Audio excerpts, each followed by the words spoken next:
Good morning, everyone, and welcome to City Council briefing. And this morning, we'll be started off with Kevin Picanso, update on the sidewalk pilot program or project. Yes. Welcome. Yeah. Good morning, Council. Again, Kevin Picanso, Integrated Capital Management. As you know, Council put forward a resolution over the summer, try to initiate a sidewalk program, allocating $500,000. We've been doing a little bit of work and research behind the scenes. Just wanted to have initial kind of check-in and touch point with you, kind of share where we'd like to move forward with the program, and also just get kind of characterize sort of the issue and challenges and need, data collection that we need to do, and kind of get that context in everyone's mind. So, Jacoby, next slide, please. And unfortunately, we don't have the clicker, so we'll have to rely on Jacoby to work us through. So again, I want to start off with like some sidewalk stats, just to get that feel for that magnitude of what we're dealing with, get into some of those elements that we need to consider during the pilot, and share our proposed work plan going forward. So next slide, please. Oh, back, yeah. So just high clip. So lots of numbers and stats here, but I think it's just helpful to kind of get a feel for what we're dealing with. So this is just from our raw GIS data, kind of the first analysis or scan. And I've broken things up by local street versus arterial street, and I'll kind of explain the importance and reason for doing that here in a little bit. But just looking at local streets, so there you see 860 miles of existing sidewalk, arterial streets 340 miles of existing, and then the missing sidewalk, local street 432 miles, arterial 140 miles. And then we also have characterized our ADA ramp data, so roughly 10,000 existing ADA ramps. We differentiated there by ones that have truncated domes, so those white domes you see on an existing ADA ramp. In most cases, the ramps will be ADA compliant when that's occurred. The reality is there's some older ones, initial ones, installed maybe 20, 25 years ago that aren't completely ADA compliant. Showing 2,000 of existing ramps that are ramps that clearly aren't ADA compliant. They are ramps, but they're older ones that have been there 40, 50 years, aren't compliant with current standards. And then a rough estimate of 16,000 corners, if you will, that are lacking in ramps. Now, one key point I mentioned underneath the missing sidewalk there, and it's part of the effort and work we need to do as part of this pilot effort, is to really refine and update and refresh this data. Some of this data is stale. If you ask me what level of accuracy are we looking at, we're probably at the 80, 90% level of accuracy. Some of it's kind of stale and needs to be refreshed and updated. And especially when it comes to missing sidewalk, I'll go to the next slide, please, and I'll just kind of use a map as an example. I have maps for each district broken down by local and arterial. I'm not necessarily going to go through each one, but if you have a question, we can jump to those. When we're looking at missing sidewalk, based on our GIS data we have today, all it's doing is saying, where do we have sidewalk? And then when we don't have sidewalk, we're just characterizing that as missing sidewalk. There may be situations you encounter where there's a good reason there's not a sidewalk, and we're okay with there not being a sidewalk going forward. Could be a hillside area where there's no frontages in development. Well, you don't need sidewalk on both sides, maybe in those situations. So that's an example that we need to drill down further. That missing sidewalk number is probably inflated once you start going through that filtering and diving down to filter out those locations where you really don't need sidewalk or you wouldn't expect there to be sidewalk. Yes. So this just assumes then that everywhere there isn't sidewalk, there should be on both sides of the road. Yeah, and that I accumulation. wouldn't even say should be. It's just that raw missing. That's the point of but based on this, that. we're just saying if it's not there, it should be. That's sort of what we're saying based on this data. Well, that's not the final data because we'll refine it and figure out. Exactly. I'm not arguing that there should be. It's just saying that's just the initial what the data tells you or shows you. My other question is, does this consider at all private roads? Yes, private roads are filtered out generally. They're filtered out. Yeah. Okay. All right. But again, I point back to that accuracy issue. You know, that's some of the things we want to do. We want to kind of clean things up and be doing some more QC work. Even though private roads are screened out, there might be some exceptions in there we discover. We're like, oh, this really shouldn't be characterized as a public street, you know, for one reason or another. So that's part of that data refresh. Next slide, Jacoby. I'll use another map. This is District 2. This is a map of arterials only. And I should have described it on the last one. It's the same for this. But where you're seeing color, And you guys will have a copy of this PowerPoint if you want to look at it on your own time. But where you see yellow is where there's sidewalk missing on one side of the street, and where you see red, where there's sidewalk missing on both sides of the street. And that's true for both the local and arterial maps. So using this arterial one as an example where, again, for that missing sidewalk situation, where we need to go refine and make that data more intelligent, if you will. So I'll use Hatch Road to the south. Most folks are probably familiar with that. There's a stretch of Hatch Road going down the hill, as well as the stretch of Hatch Road that passes through the Manitou Country Club. So we're showing no sidewalk at all on either sides of those roads. Do we need sidewalk on both sides of those stretches of road? Maybe not. So that's that refinement and the kind of discussions we need to have. Some of these areas we need to probably define what's the appropriate long-term plan or need for some of these roads. So that's an example where that missing sidewalk quantity will probably come down once we've gone through that process. Another one, have it on other maps than on this one, we can all, think about or visualize is Aubrey L. White Parkway. Are we ever going to build sidewalk on both sides of Aubrey L. White Parkway? No. But that kind of skews some of that missing sidewalk data. So that's some of that effort we need to do to kind of get down to more real numbers so we can do a better job of quantifying what the need and issue is. So next slide, please. This was just a heat map of missing curb ramps. Darker color means there's a greater density of missing curb ramps. It's pretty scattered throughout the city. Well, obviously, we have the granular data corner by corner. If we plotted that on this map, it'd be very difficult to see that. But it was just to kind of give you a feel for what's going on out there. There's a similar situation when it comes to the curb ramps, though, in terms of really refining whether it is needed everywhere. If we have an area we've defined that we don't need sidewalk, well, you're not going to have a curb ramp on those corners, say one side of a street, for instance. So that's another example where that curb ramp data would get refined, as part of this process to get down to a kind of more real number. Next slide, please. So just, pivoting back, if you will, to, why are we even doing this? Why are we concerned? I think this is kind of obvious to everyone, but helpful to think about a little bit, I guess, is just dealing with that pedestrian accessibility concern. Tripping hazards and liability resulting from existing poor condition sidewalk that's out there. ADA compliance. We have, certain ADA laws that we have to comply with in terms of the specifics of pedestrian routes of travel that we have to deal with. And then in general, just, our goals of encouraging both ped and transit usage. If you don't own a car and you rely on transit, you need a good pedestrian route. And for those, with mobility issues, it's really critical that those routes are ADA compliant and safe and navigable. So next slide, please. So just getting into the kind of the topics and issues I think are important for us to address as we go through a pilot is, again, that data collection. That was, kind of the point or purpose of showing some of that data. We need to really characterize the existing conditions better than what we have today, and it's especially as it relates to that existing sidewalk condition data. Anecdotally, we all know and have seen there's certain neighborhoods in town that have really poor condition sidewalk. We know that's a big issue, but we don't know the quantity of it. What length of sidewalk, what areas specifically truly need to be addressed. We don't have a good handle of that. So we've been doing some research. There's some met with a couple companies, seen some technology options that are out there. There's some things we're pretty excited about that are good options, I think, for us. That'll help us address kind of that data collection need, especially as it relates to the sidewalk condition data, which would be the most challenging piece of data to kind of quantify. And part of that is not just looking at condition, but you got to define severity and what's going on out there. There's varying degrees of sidewalk in poor condition. Everything from the very small uplift and lips and minor tripping hazard to the sidewalk that is just, even able-bodied person, struggles to walk across. So there's a wide range there. We need to be able to quantify that, as well as ADA ramp condition. Same thing. I mentioned there's some places where you have ramps, but they're nowhere close to being ADA compliant.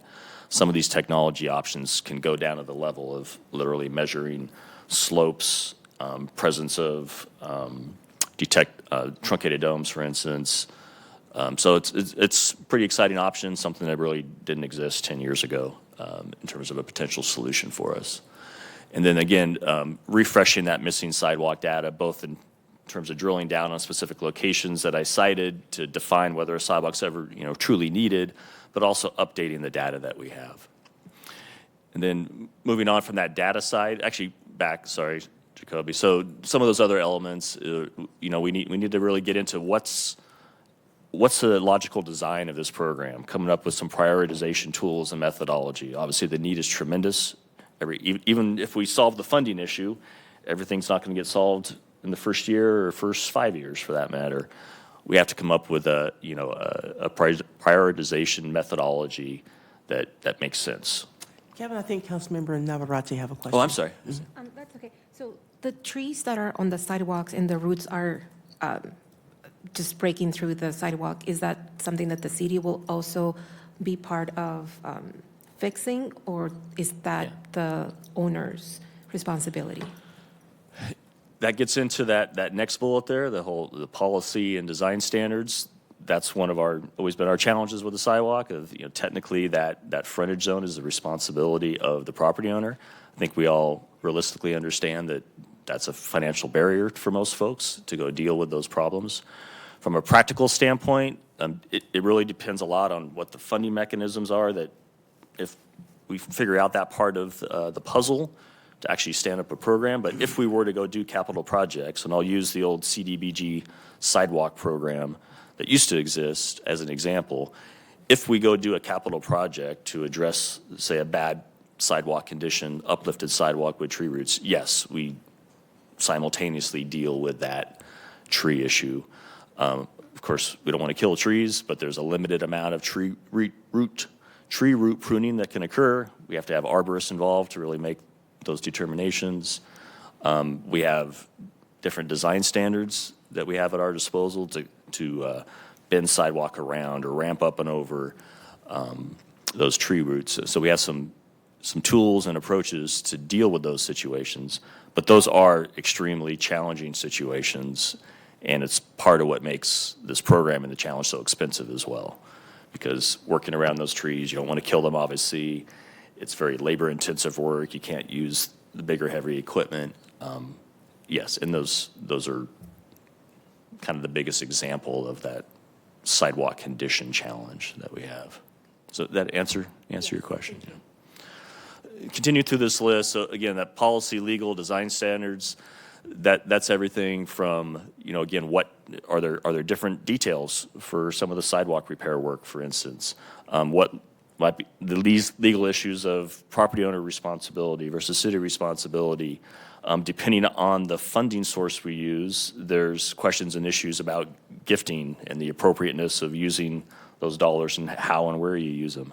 So there's a variety of things we'll need to kind of address and look at under that kind of bullet item. And then, of course, the funding side of things. We don't expect that we'll solve the funding issue through this pilot, but at least point to or identify some potential areas to explore as it relates to funding. And then, of course, if we're able to stand up a program, there's the very real part of actually going and delivering and designing and building improvements, whether it's replacement or infill. So, yeah. Just wondering, when you say multifaceted solutions, are we talking about different materials? Are we talking about who would do the work? Is it a contractor versus the homeowner? What are we talking about? It's a little bit of that. Where I hope this goes, and where I think it probably needs to go, just given the funding challenges, I don't expect that there'll be a singular solution that can fund all our needs, or that's the best way to do it. So as an example, some past work and agencies I've worked for, there's agencies out there that have a 50-50 program, for instance, where they have a pot of money, they have a program where the individual property owner who wants to replace their sidewalk, they have this approach where they still have to pull permits, they still have to get sort of concurrence or buy-in. They go do that work. They have to hire a appropriate contractor that's skilled and experienced in doing concrete work, but they provide then invoices when the work is complete. We would inspect it through developer services as we would any other work in the right of way.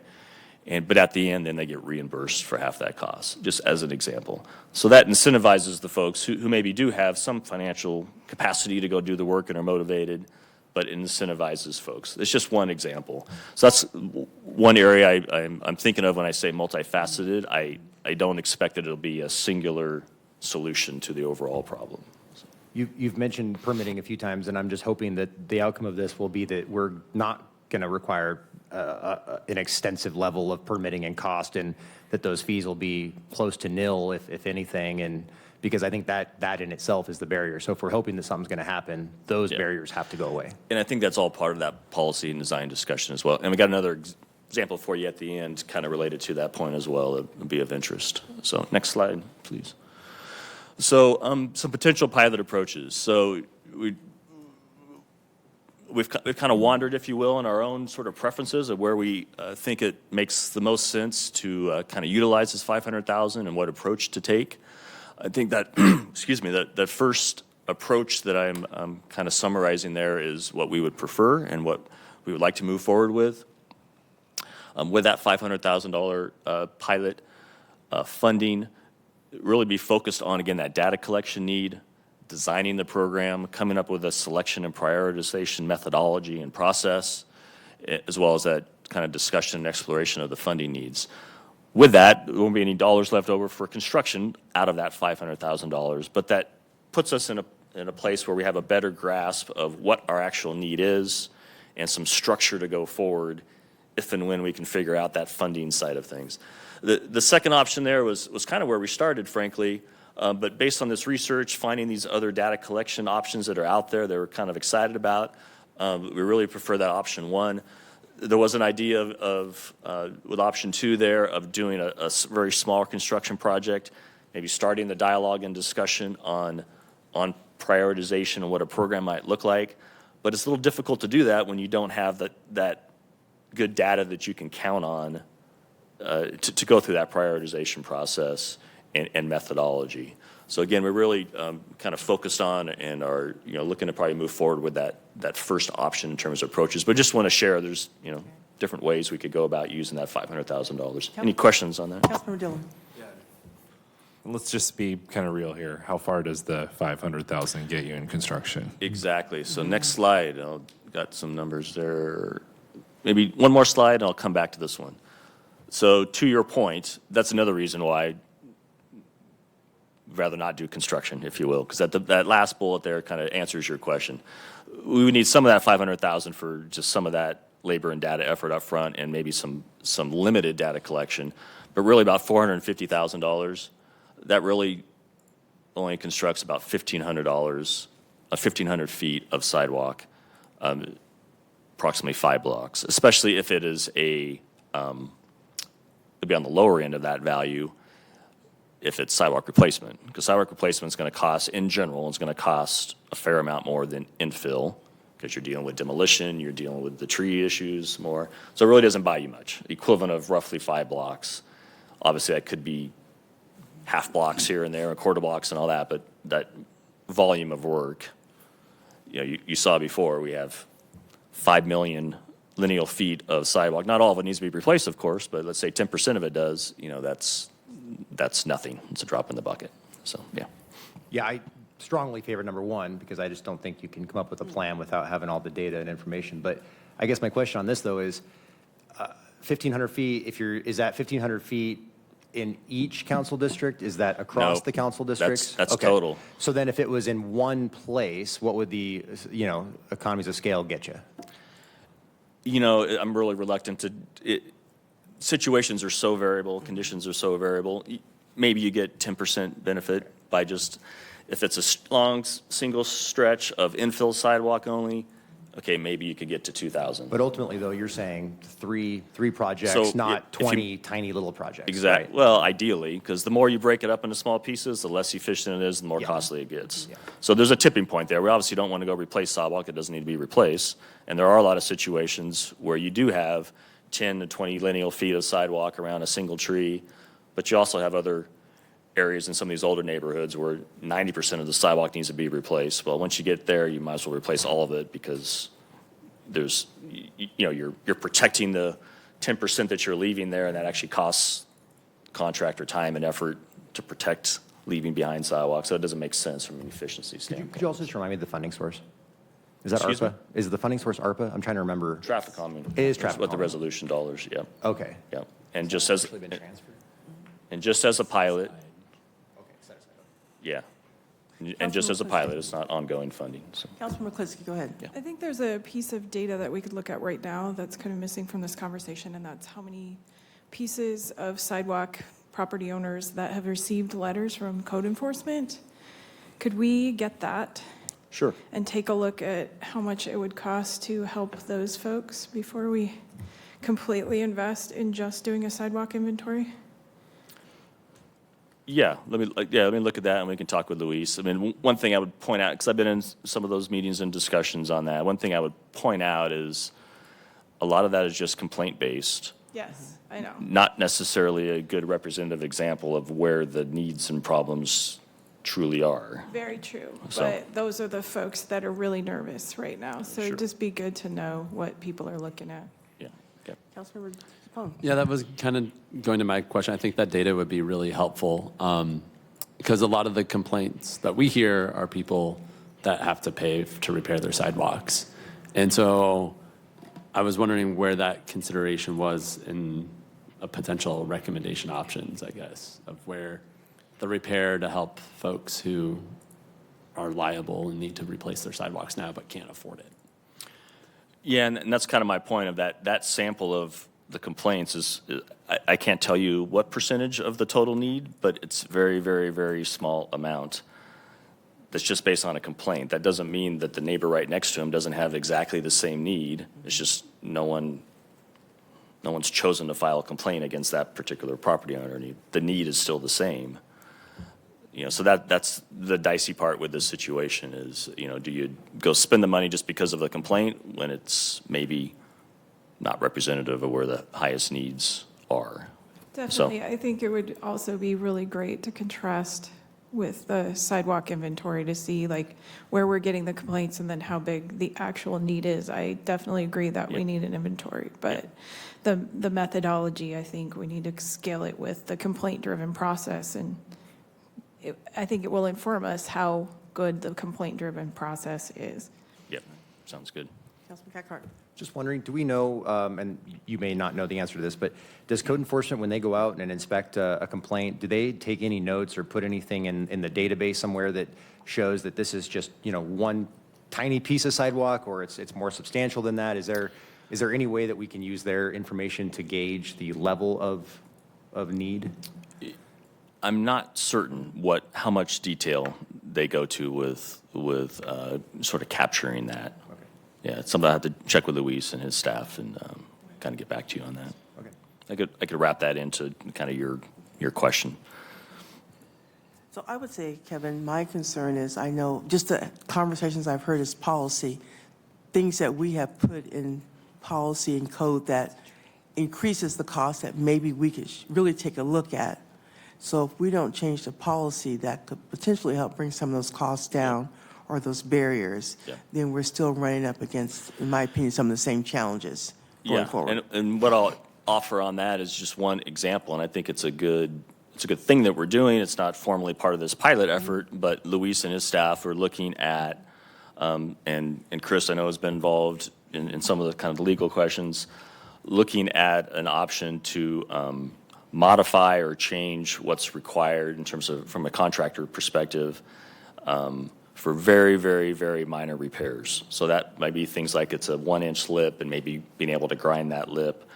Well, finding a contractor who's willing to do it, who meets all of our insurance and bonding requirements, to your point, like those are requirements that maybe we can look at relaxing a little bit. That said, I really want to emphasize, again, we don't have data, right, to really back this up, but my impression, because that discussion is really focused on the truly minor situations, that is also just a drop in the bucket of solving the overall need and problem. Because the real big uplifts, those real challenging issues that were more visible and we're aware of, this minor solution won't address that. You know, those big problems are the construction solution only, really. There's some temporary work that's included in that discussion of, you know, doing little asphalt, wedges or gaps to make the tripping hazard less severe. But in most situations, you're still going to have a non-ADA compliant sidewalk. That fix is probably not going to last very long. It's not a bad interim thing to do to partially reduce a tripping hazard, but it's really not the solution either. So anyhow, I think it's a good step, though, and I think it's an important point, and I had a slide on it, and I'll just speak to it here. That's an example of some of those policy changes we can make to try to remove the barriers for, say, a property owner or a smaller contractor, helping with some of these issues. Councilman Coe? Yeah, what is our current efforts on kind of those types of maintenance and repairs of like grinding it down, or is it shimming to build it up around it? Do we do any of that right now? We don't truly have an active funded program. Streets has done some spot things here and there on some of those complaints, but it's very limited. There's not really a dedicated stream of maintenance dollars and program to go address that, which is what we're trying to stand up here. Right? Well, what would that look like if some of this funding were to go do some repairs, like that type of, not a full replacing, but going out and grinding routes for people? Was that considered or talked about of what that could look like? I mean, again, we're just getting started. That's something that we could roll into the discussion. Is there this interim? That's probably part of the program design, frankly, of this example we just gave on those minor repairs. And that's another example of sort of the multifaceted solution. It isn't always go tear out sidewalk and rebuild it. Oh, here comes Marlene.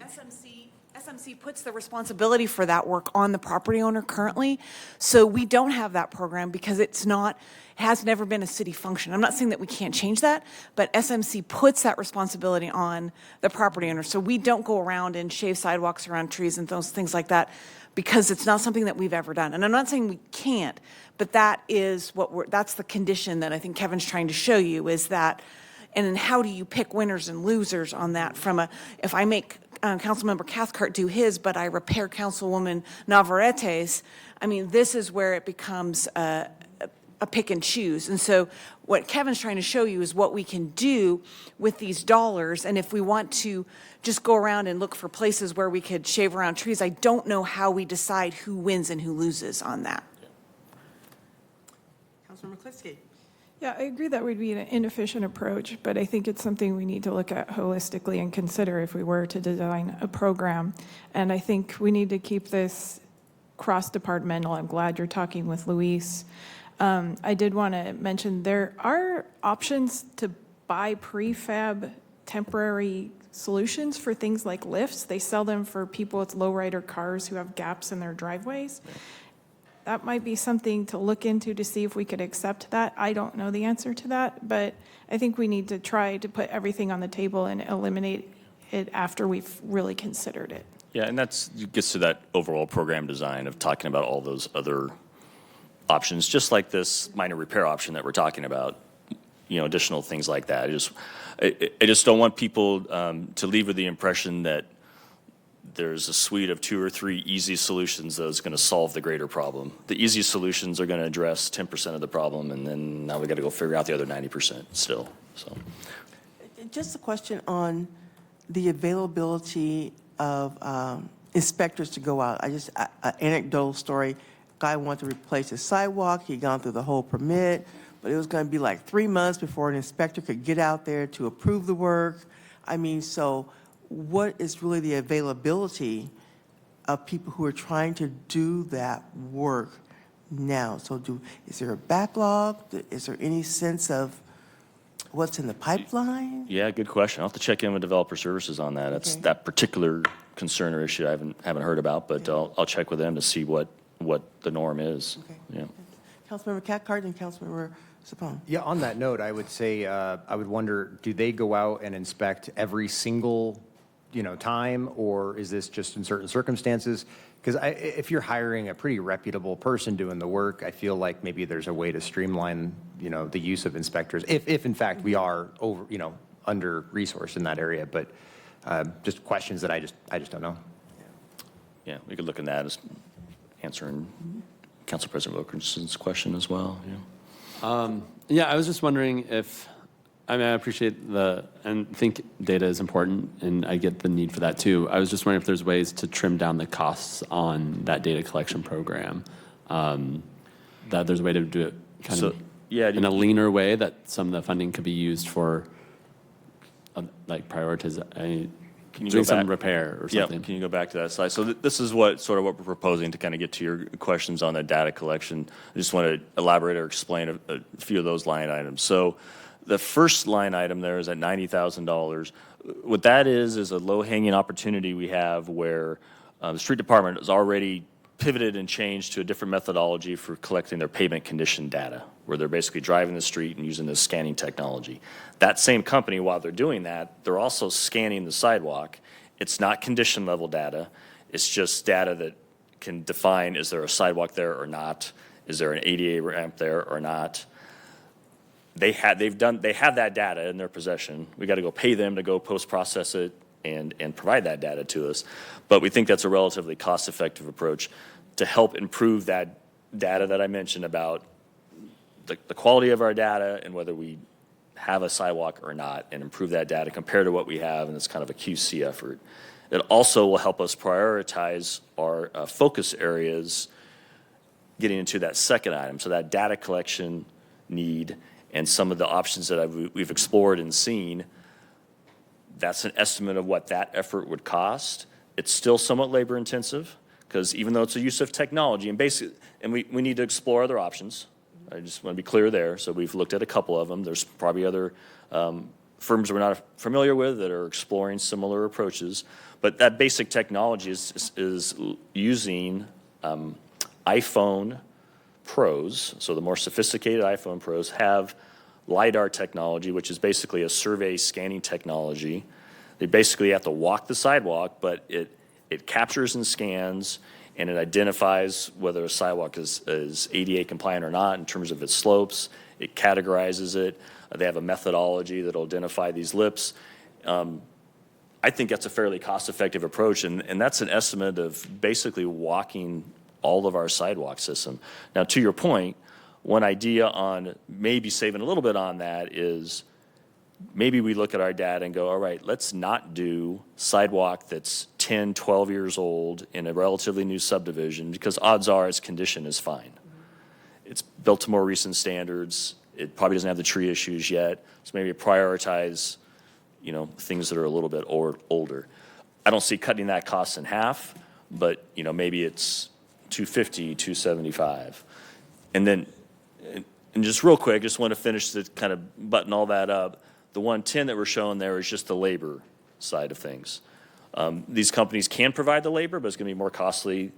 The examples that they've done, they recommend that the agency hire, interns, summer staff to complete this work. They're involved with the training. It's a couple hours of training. It's a very simple process to train someone to go out and use the tool and use the products. So that 110 is sort of a ballpark estimate for a couple of summer interns, maybe one longer-term intern on more of the planning side to kind of just help with some of the research and policy and do some of that legwork with us and helping us on that program design, policy, prioritization issues, and then 2, 3, maybe 4 staff as far as that boots on the ground in the summer to actually go collect the data as well. So that's what we're envisioning. Even when you trim all that down, if you can get it to 300,000, that doesn't leave you much to do anything else from a construction perspective. Thanks. I wanted to also see if you would be able to eliminate areas that our pedestrian master plan and just the way that we've made requirements in the past, we don't foresee adding sidewalks from the walks that you do in the inventory. Yeah. To kind of also keep the prices down. There's areas with very short streets and very low traffic volumes with very wide streets that might not need sidewalks that maybe we could skip for this. Yeah. Yeah, and I don't know if you missed it coming down, but that was I might have. I'm part of the sorry. earlier discussion on that infill question is exactly that question we need to have of, like, again, cul-de-sacs, single loaded streets where there is no frontages and you would probably never build a sidewalk.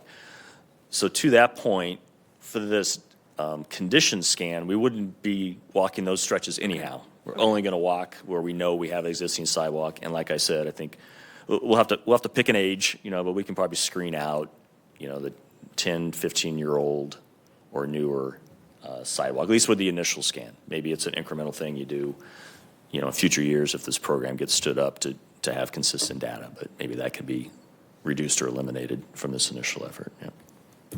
Yeah, just to understanding the 90,000 is that a whole city scan of all streets? So that is for local streets only. They already provided the data for arterials. The data is already there, so it's basically every street that they've driven. Is there one or two streets that forever, under construction or something they couldn't drive it? It's effectively complete data of all of the local streets. We already have the data from the same source for the arterial streets. They drive the streets at different times. They're staggered. So the arterial streets were driven, don't know exactly, a couple years ago, and the local streets were just driven this year for that pavement condition data. So I'm trying to understand. Are you saying that they've already driven it? This Yes. would just be purchasing the data from them? Essentially, they Okay. possess it as part of that scan. It's all at the same time that they already drove it. We got to go pay them to go. There's processing on their end, post-processing, and then providing that actual data to us. So is it both the street pavement and the sidewalk data that we're paying for, or just the sidewalk portion? We've already paid for the pavement data. They've Okay, already that's- provided that to us. Again, it's just while they're there, they have that data sitting there, and we got to pay for access to it, though. Right? The follow-up, it seems like there's some parts that we're very confident that we know. Like, do we have to pay for that part of the data, or can we say, like the downtown, we're confident we know, like That first item, for the that side, 90? yeah, because it's like saying it's Maybe. mostly telling us if there's a curb ramp or a sidewalk there, Yeah. and there are areas that we're very confident that we know. Well, I guess this is local streets, but like new development, like there's places that we know. Do we need to pay for that? maybe I can ask the question, but I suspect it's going to be a point where you get it down to $82,000, and like, is that worth it? But I can ask the question to see how much they're willing to parse down that data. They may say, hey, that takes us more effort because now we got to go filter out this street and filter out that, and we don't want to do that. I don't know. So But between the two, the 300 and the 90, that is citywide, basically every street in the city? yeah, because the first scan will cover everything because it's giving you both. Yeah. Do you have sidewalk or not? That second item 300 is where you have sidewalk, the condition. So everything would get covered. And so if we then design some sort of program, with a 10-year program, do we think this data would be basically the right data to build a program like that off of that could last the 10 years and then we could scan again? I believe so. Like anything else, you need to update it periodically, but the condition of a sidewalk is not changing drastically overnight. Changes much slower rate than pavement does, as an example. Some of the concrete sidewalks, if they were built properly and there's not tree issues, they're there for 100 years. So yeah, there is a need for some update. City's going to grow. There's going to be new streets coming online. We still want to come up with a methodology to keep building that data and not fall behind, so that we still have confidence in that total data going forward. But yeah, I don't think it's something where every year we need to be going out doing $300,000 of data collection by any means. And I don't even know if we would need to do that in every 5 years even. It'd probably be more in that 8 to 10 years type cycle. So. Councilmember Zapata. Yeah. Does our code allow us to do alternative forms of sidewalks, I guess? And by that, I mean, like, if it is a really wide road, can we put curb ramps not curb ramps, wheel stops to, like, just block the cars from using that space and dedicate it to the pedestrians? Is that stuff that we're able to do? Is that a code thing, or can we just do that? Because Don't know our standards would currently allow that, but that kind of gets to Councilmember Klitsky's point of like alternative products and things like that. I think that's all part of that discussion of program design, policy, to have those types of discussions. Well, again, I think, Kevin, if we don't have the data, we can't make good policy on what we're trying to set up a program that's going to be beneficial for years to come, as evidenced by all of our questions and uncertainties going forward. So any other questions for Kevin before we let him off? Councilmember Klitsky. I'll just say thank you. I'm very excited Yes. about this. We need this data. Exactly. I think it's something we can deliver to our citizens that they've been asking for. So thank you again, Kevin. Can you Yes. mind if I touch real quick just on Yes. like schedule and next steps? Just Oh, maybe absolutely. preempt some questions that may come down the pipeline. Just big picture, what I'm envisioning schedule-wise is, more or less getting head nods here today. We'll probably move forward with that $90,000 data processing because that's already been collected. We'll be looking into hiring of interns as needed, or program employee type help. We'll probably have to do a procurement or RFQ process for that data collection, that $300,000 that's getting over our limits where we can sole source, of course. So that'll take some time over the winter. And then that boots on the ground data collection would occur next summer. Obviously, we're running out of time on this season in terms of weather. So that would occur over next season. And then throughout this, we fully expect that we have a couple touch points with the Transportation Commission as well, getting their input and feedback and updating them on what's going on. So that's kind of what we envisioned with an idea that, hopefully by, fall of 2025, roughly a year from now, we're coming back to you with that more complete data and, ideas and suggestions on prioritization and policy changes if there are any. So, okay. Thank you. Again, thank you, Kevin. Thank you. That concludes our study session for today. We will see you all here next Monday. Have a great weekend. I was going to suggest that Councilmember Klitsky talk.